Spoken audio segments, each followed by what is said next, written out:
తెల్లవారితే చక్రవర్తి అయి రాజ్యమునేలే రామయ్య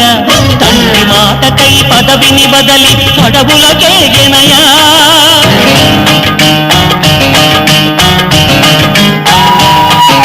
నదిలో జనులను కావగ వచ్చిన మహావిష్ణు అవతారమయ్య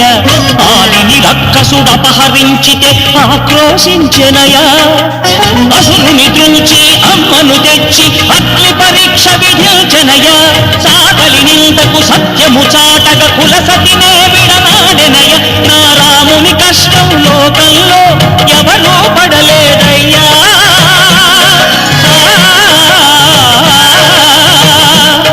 నా రాముని కష్టం లోకంలో